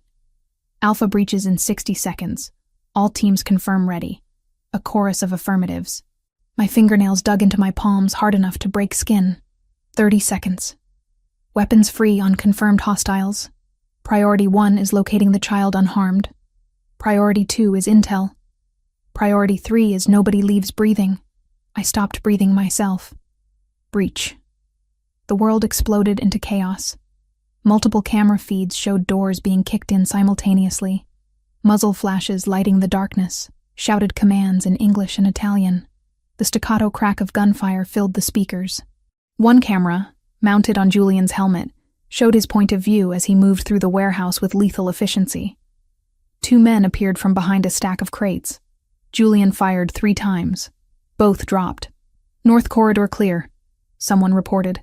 East side, 2 tangos down, another voice.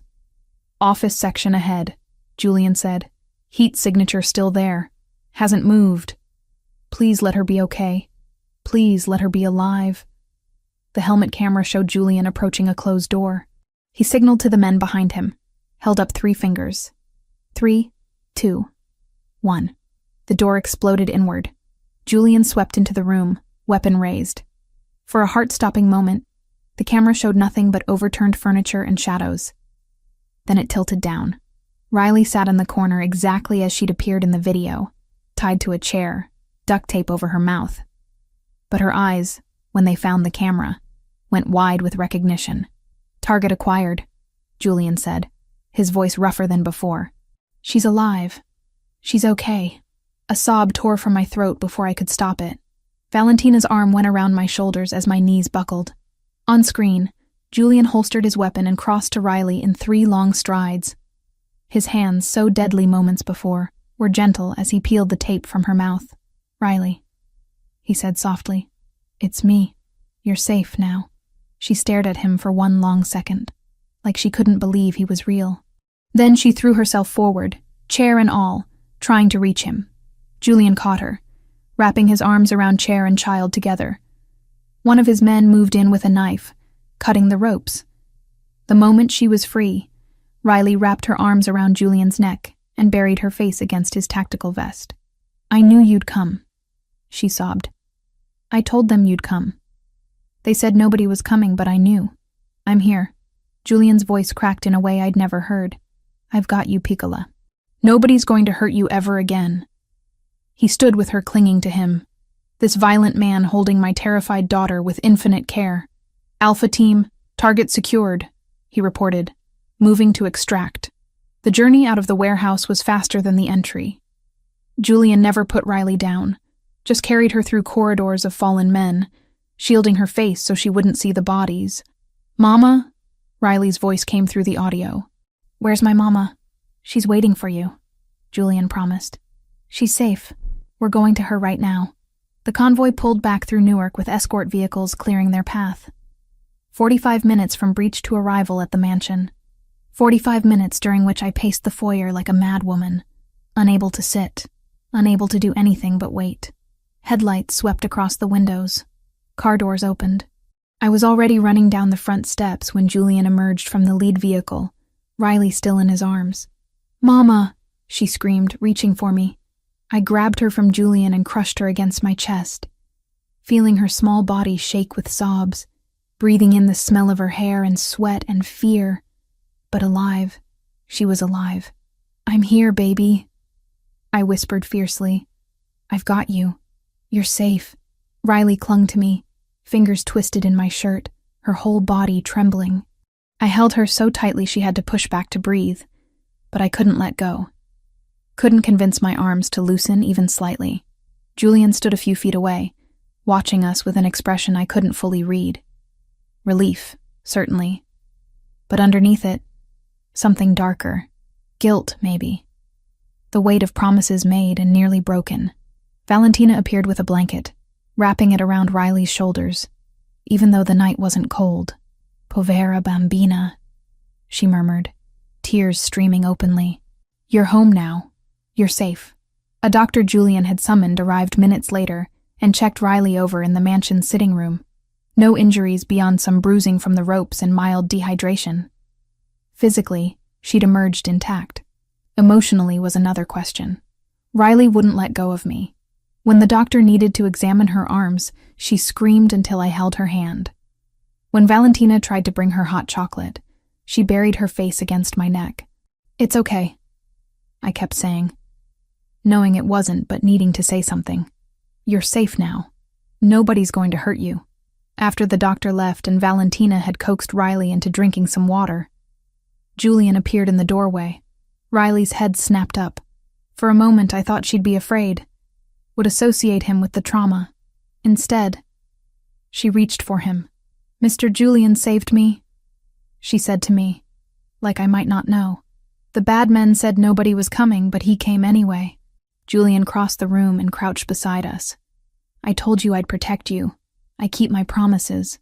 "I know." Riley's small hand found his. "Can we stay here tonight? I don't want to go back to our apartment." She didn't say why, but I knew. The apartment was where she'd been taken from in her mind, even though the actual abduction happened at school. It represented vulnerability now. "Of course," I said before Julian could answer. "We'll stay as long as you need." Julian's eyes met mine over Riley's head. In that moment, I understood that something had fundamentally shifted between us. He'd gone to war for my daughter, had killed for her, had risked everything to bring her home. How did I walk away from that? How did I maintain distance from a man who'd proven beyond doubt that he'd burn down the world to keep us safe? The answer was simple and terrifying. I couldn't. "The guest room is prepared," Julian said quietly. "Top of the stairs, second door on the right. Whatever you need. Ask Valentina or Anthony." Riley was already falling asleep against my shoulder, the adrenaline finally crashing. I carried her upstairs, Julian trailing behind us like a silent guardian. The guest room was beautiful and comfortable, but more importantly, it had a lock on the door and windows that opened onto nothing but a sheer wall. Safe. I laid Riley in the enormous bed and crawled in beside her. She immediately curled against me, one hand fisted in my shirt. Julian stood in the doorway, backlit by the hallway light, looking like he wanted to say something but couldn't find the words. "Thank you," I finally said, "for bringing her home, for everything." "Don't thank me." His voice was rough. "This happened because of me, because I made you visible, because they knew taking her would hurt me. You saved her. After putting her in danger in the first place." He scrubbed a hand over his face, exhaustion and guilt etched into every line. "Megan, tomorrow," I interrupted. "Whatever you need to say, we'll deal with tomorrow. Tonight she's home and safe. That's all that matters." He nodded slowly, then stepped back into the hallway. "Lock the door. Anthony's posted outside. Nobody gets in without going through him first." After he left, I did lock the door. Then I held my daughter and listened to her breathe until exhaustion finally claimed me too. Tomorrow would bring questions, consequences, and decisions I wasn't ready to make. But tonight, Riley was alive in my arms, and I'd never forget the sight of Julian DeLuca carrying her out of that warehouse like she was the most precious thing in his world, because I was starting to realize that to him, she was, and so was I. Riley woke screaming at 2 a.m. I'd been dozing fitfully beside her, hyper-aware of every sound, every shadow. The moment her cry pierced the darkness, I was awake, pulling her against me. "It's okay, baby. You're safe. I'm here." She sobbed into my shoulder, small body shaking. "They're going to come back. They said they'd come back if Mr. Julian didn't do what they wanted. They're not coming back." I stroked her tangled hair, trying to sound confident. Mr. Julian made sure of that. But even as I said it, doubt crept in. Julian had rescued her, but he'd admitted one man escaped. Kozlov himself, probably. The head of the snake still slithering free. A soft knock at the door made me tense. "Megan?" "It's Julian." I carefully extracted myself from Riley's grip and opened the door. Julian stood in the hallway wearing dark sweatpants and a t-shirt, hair disheveled like he'd been lying down but not sleeping. Anthony hovered behind him. I heard her scream. Julian said quietly, "Is she okay?" "Nightmare." I glanced back at Riley, who'd curled into a ball on the bed. "She thinks they're coming back." Something dark crossed Julian's expression. "May I come in?" I hesitated, then nodded and stepped aside. Julian moved to the bed, sitting carefully on the edge. Riley's eyes opened, puffy and red from crying. "Piccola," he said gently. "Can I tell you something?" She nodded, fingers twisted in the blanket. "The men who took you, they're gone. Not just away. Gone. They can't hurt you or anyone else ever again." "All of them?" Her voice was so small. "All but one." Julian's honesty surprised me. "And he's running very far away because he knows what happens if he comes back. Do you understand what I'm telling you?" Riley studied his face with a child's unsettling directness. "You killed them." I started to protest, to shield her from that reality, but Julian spoke first. "Yes," he said simply. "I did. Because they hurt someone under my protection. That's what happens when people threaten my family." "Am I your family?" Julian's throat worked. "If you want to be." Riley considered this, then nodded. "Okay, then I'm not scared anymore." Just like that. The resilience of children, accepting protection from the monster who destroyed other monsters on her behalf. Julian tucked the blanket around her, then stood. "Try to sleep. Anthony's outside the door. I'm down the hall. Nothing gets past us." After he left, Riley settled back against me. Within minutes, her breathing evened out into genuine sleep.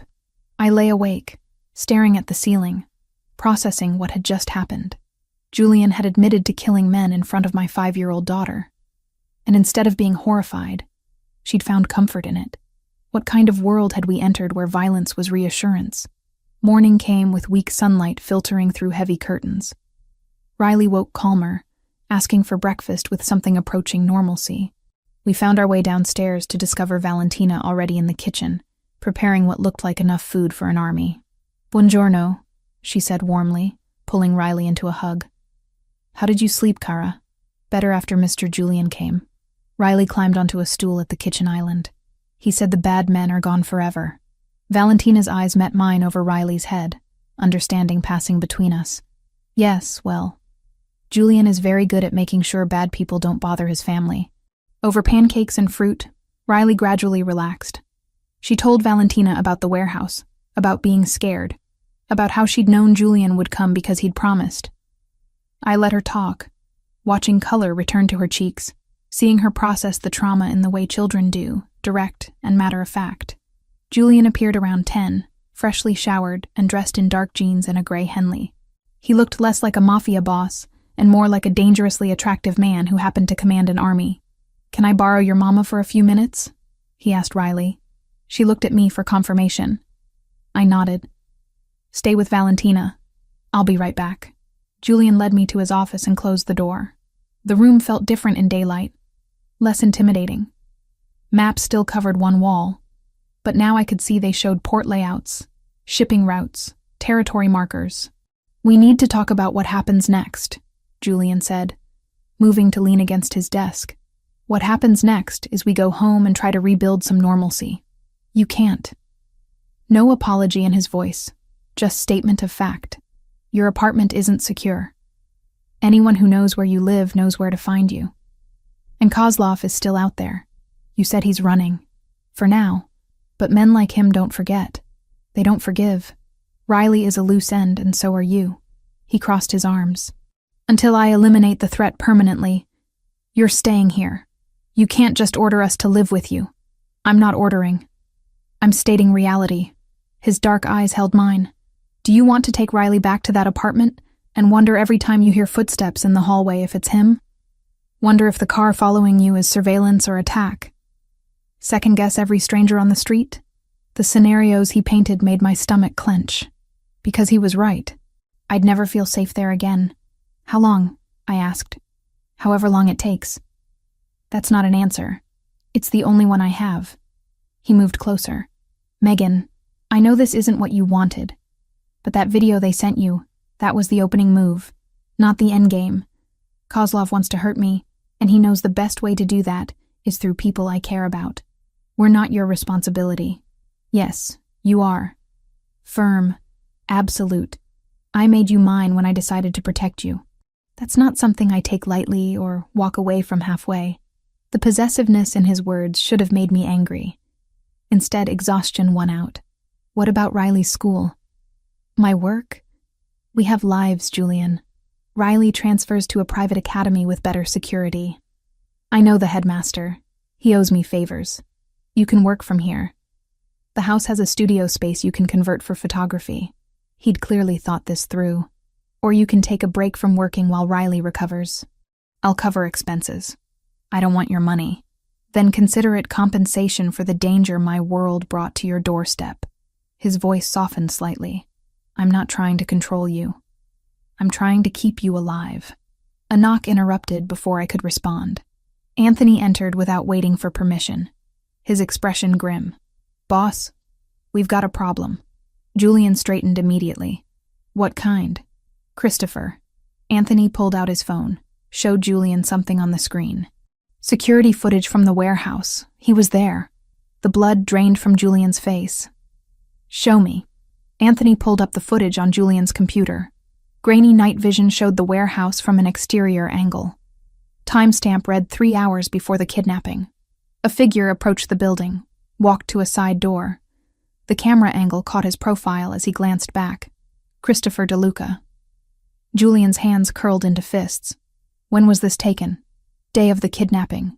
12:48 p.m. Anthony's voice was carefully neutral. He was there before Riley was taken. Before we even knew she was missing. He set it up. The realization hit me like a physical blow. Your brother helped them kidnap her.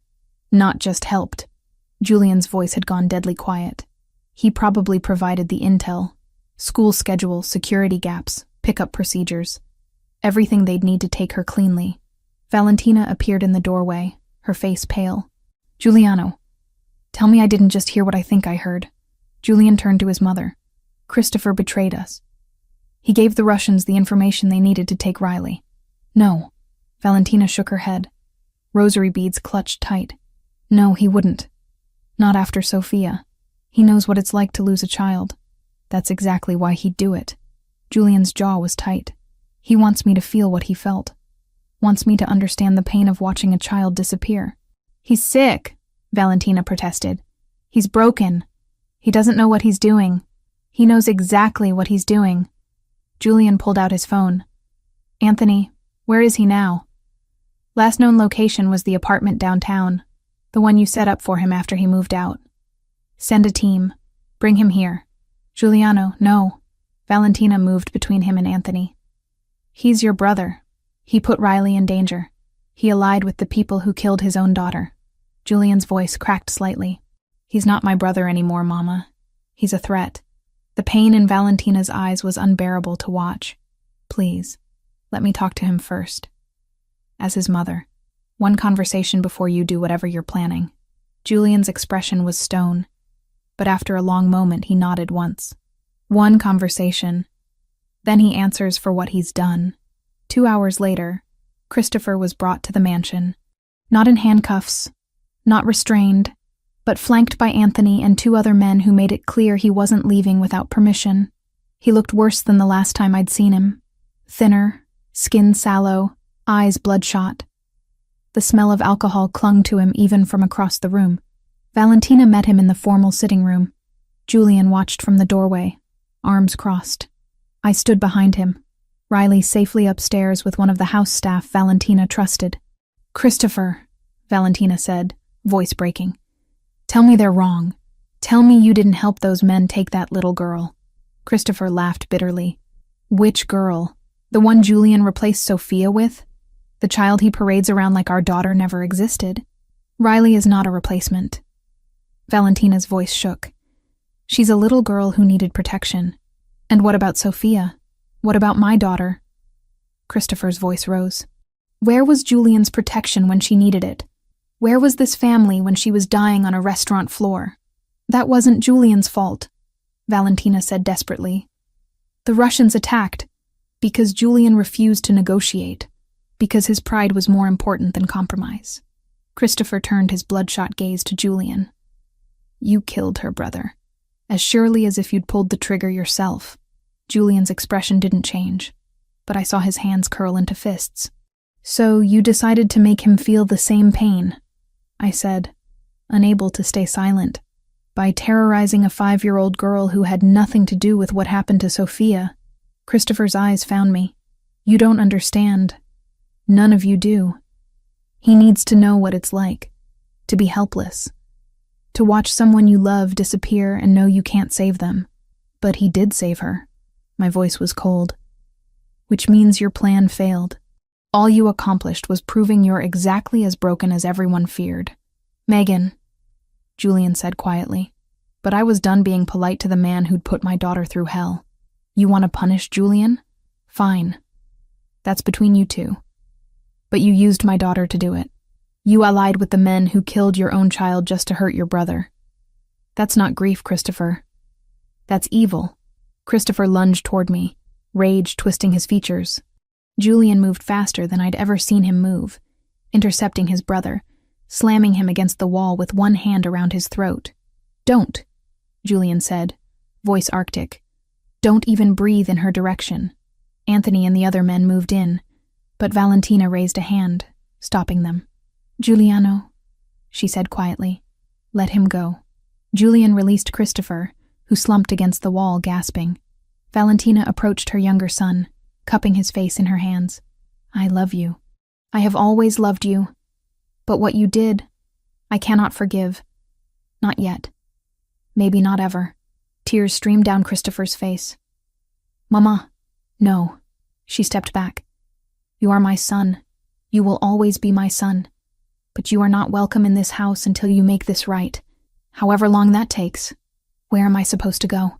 Julian pulled out an envelope, threw it at Christopher's feet. "Plane ticket. Apartment address in London. Money to live on for 6 months. After that, you're on your own. You're exiling me. I'm letting you live." Julian's voice was flat. "That's more mercy than you deserve.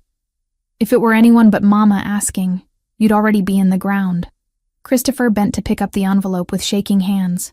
He looked at each of us in turn, lingering on Valentina, before Anthony escorted him out.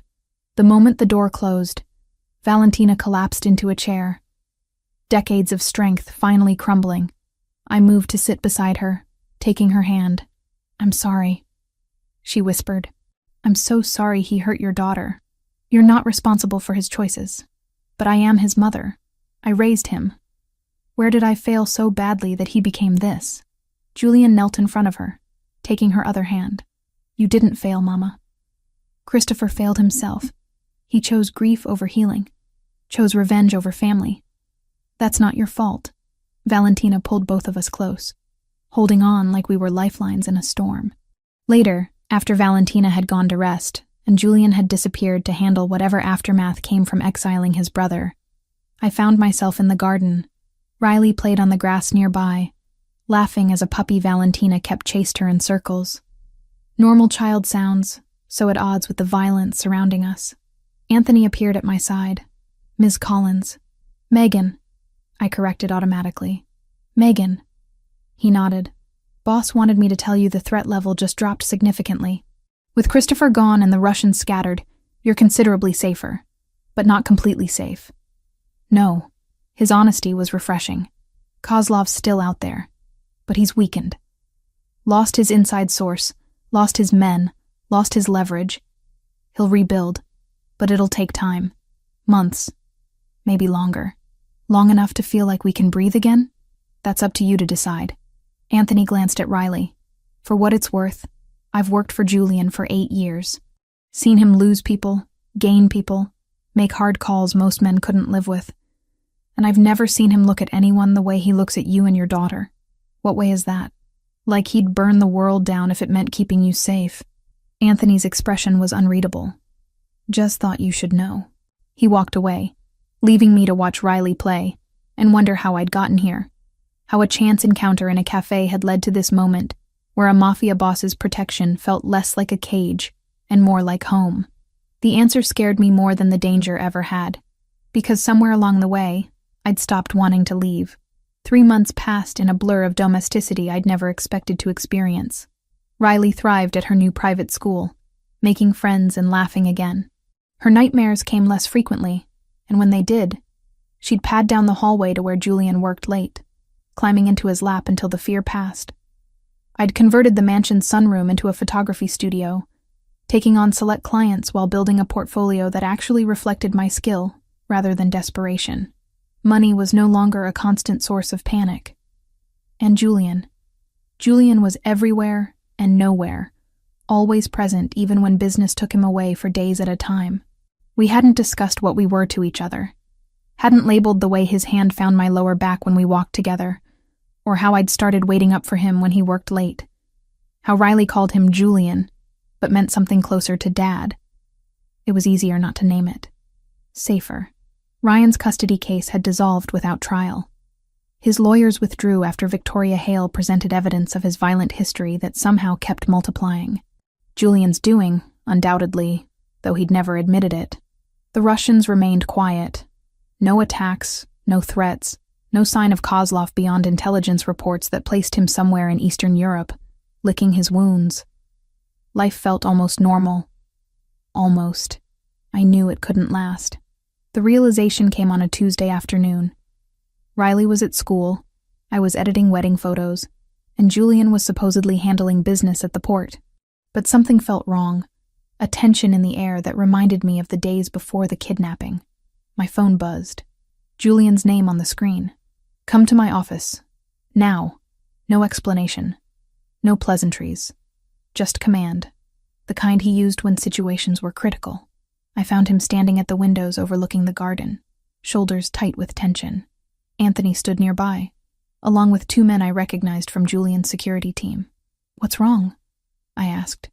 Julian turned, and the look on his face made my blood run cold. Kozlov is dead. I blinked. That's good news, isn't it? The threat's eliminated. It would be. Except he didn't die from natural causes. Julian pulled up something on his computer, turned the monitor so I could see. Grainy security footage showed a man slumped in a chair, blood pooling beneath him. He was executed. Professional hit, clean and efficient. 2 days ago in Prague. Who killed him? That's the question. Julian's jaw was tight, because whoever did it left a calling card. He zoomed in on the image. On the wall behind Kozlov's body, someone had spray-painted a symbol, a crown over crossed swords. What does it mean? I asked. It's the mark of the Bellini family. Italian organized crime, based in Naples, but with operations throughout Europe. Julian rubbed his face tiredly. They're old school, powerful, and they don't make moves without strategic purpose. Why would they kill Kozlov? That's what I need to figure out. He looked at Anthony.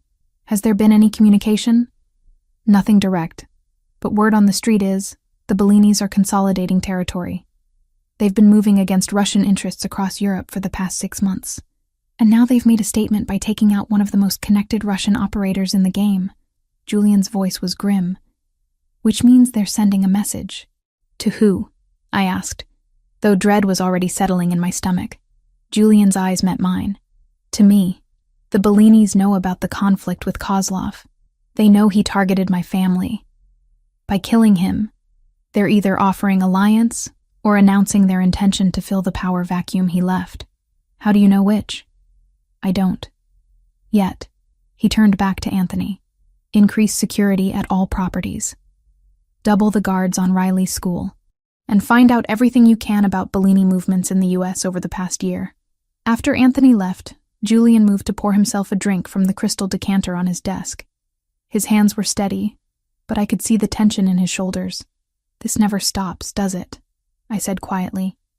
One threat ends, another begins. No, it doesn't. He took a sip, staring at nothing. This is my world, Megan. It's always been this way, and you want us to stay in it. I want you to be safe. He turned to face me. Whether that's with me or somewhere far away where my enemies can't use you as leverage. Either way, I'll make sure you're protected. The offer hung between us, carefully neutral. He was giving me an out, a chance to walk away before the next crisis hit. I should have taken it. Should have grabbed Riley and run to somewhere quiet, where mafia politics and territorial disputes couldn't reach us. Instead, I crossed the room to where Julian stood. What if I don't want to leave? His expression shifted, hope and fear warring on his face. Then you need to understand what that means. The danger doesn't end. Every choice I make creates enemies. Every alliance I forge comes with complications. You and Riley will always be potential targets. We're already targets. I reached up, touching his face. We have been since that first night in the cafe. Walking away now doesn't erase what these people know about us. I can relocate you. New identities, new life. Somewhere they'd never think to look. And never see you again? The words came out more vulnerable than I'd intended. Never watch Riley learn Italian from you? Or see Valentina spoil her with pastries? Just disappear and pretend none of this happened? You'd be alive. Safe. We'd be alone. I held his gaze. Riley's lost enough already. She lost her father to violence and substance abuse. Lost the only home she'd known when we fled. Now she's finally found stability. Found family. You want me to rip that away from her? I want her to grow up. His voice broke slightly. To have a future that isn't overshadowed by my choices. Then make different choices.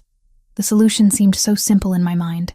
You've consolidated territory, eliminated threats, established dominance. What if instead of always preparing for the next war, you worked toward actual peace? Julian laughed bitterly. Peace isn't possible in my world. Why not? Because no one's tried? Or because trying means admitting you're tired of the violence? The words landed like a physical blow. Julian set down his glass, hands gripping the desk edge. You don't understand what you're asking. Then explain it to me. He was silent for a long moment. When he finally spoke, his voice was raw. My father spent his entire life building what I now control. He died defending it. My sister was murdered by rivals who saw weakness.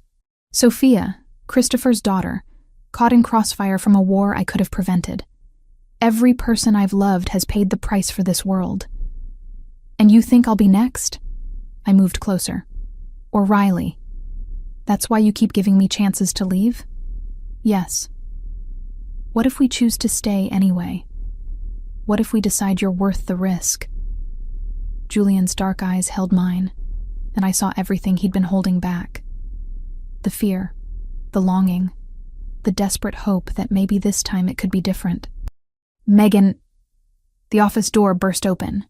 Anthony stood there, phone in hand, expression urgent. Boss, we've got a situation. A courier just delivered this to the front gate. He held up an envelope, expensive cream paper with a wax seal. The symbol pressed into the wax was unmistakable. A crown over crossed swords. Julian took the envelope, broke the seal, pulled out a single card. His expression went carefully blank as he read. What does it say? I asked. It's an invitation. He handed me the card. To a meeting. Tonight. At the Bellini family's estate upstate. I read the elegant script. It says they wish to discuss matters of mutual interest regarding territorial arrangements and future cooperation. It's a power play. Julian took the card back. They've eliminated my enemy. Now they want to negotiate how we divide the spoils. Are you going?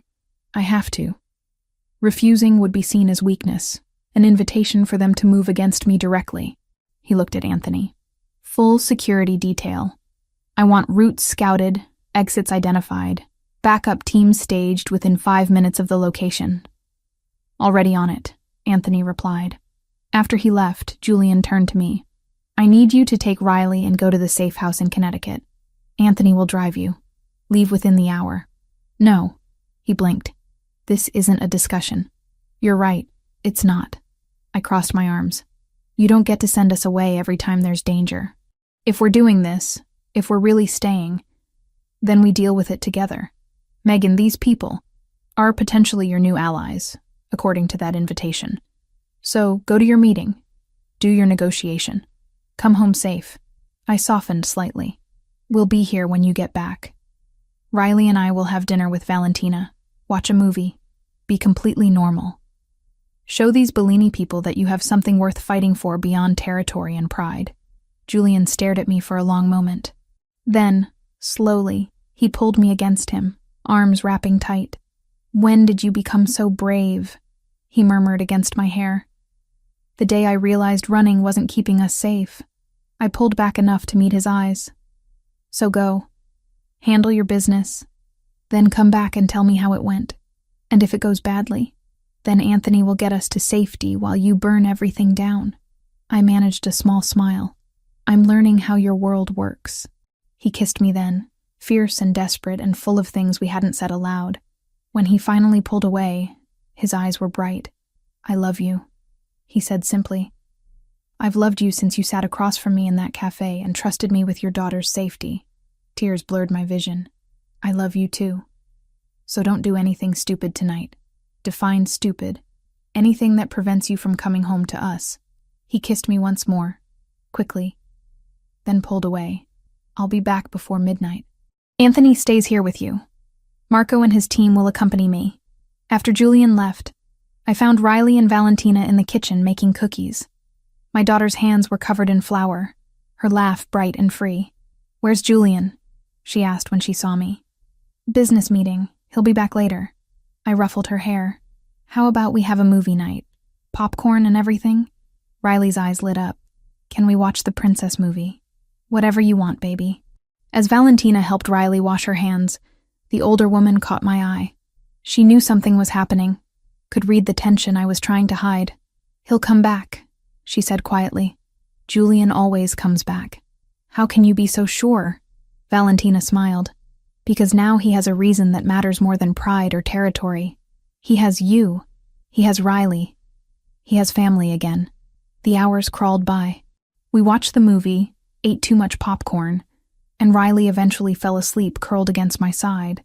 I carried her up to bed, tucked her in, and then returned to the living room where Valentina had made tea. He should have called by now, I said, checking my phone for the 20th time. These things take time. Valentina poured tea with steady hands. Negotiations, posturing, establishing dominance. It's all part of the dance. At 11:43, headlights swept across the windows. I was at the door before the car stopped, relief flooding through me when Julian emerged uninjured. He looked tired but triumphant. When he saw me waiting, his expression softened into something that made my heart skip. It's done, he said, pulling me into his arms. The Bellinis want an alliance. They'll control European operations while I maintain U.S. territory. No conflict, no competition. They even offered intelligence on remaining Russian cells. So we're safe? Safer. There will always be risks, but this takes the biggest threat off the table. He cupped my face in his hands. I told them about you, about Riley. Made it clear that harming my family would mean total war. What did they say? That family is sacred. That they respect a man who puts his people first. Julian smiled slightly. I think they were surprised I admitted to having someone I care about more than power. Are you surprised you admitted it? No. He kissed my forehead. I've known for months. I was just waiting for you to be ready to hear it. Later, after Valentina had gone to bed and the house had settled into quiet, Julian and I stood in the garden under stars that somehow seemed brighter than before. What happens now? I asked. Now we live. He pulled me closer. We raise Riley. We build something that isn't just about survival. We prove that it's possible to exist in this world without letting it consume everything good. You really think we can do that? With you? Yes. He tilted my chin up. You walked into my life by accident and changed everything. Made me remember what I was fighting for beyond territory and revenge.